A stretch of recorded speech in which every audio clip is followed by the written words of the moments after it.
1976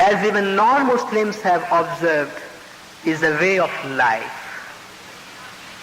This means that every aspect of the individual's daily existence is guided by Islam. Every aspect of the individual's daily existence is guided by Islam. His family relations, his business relations, his education, his health, the means and manner by which he gains his livelihood, his philanthropy, what he sees and hears around him, what he reads, the way he regulates his time, the building in which he lives, learns and earns.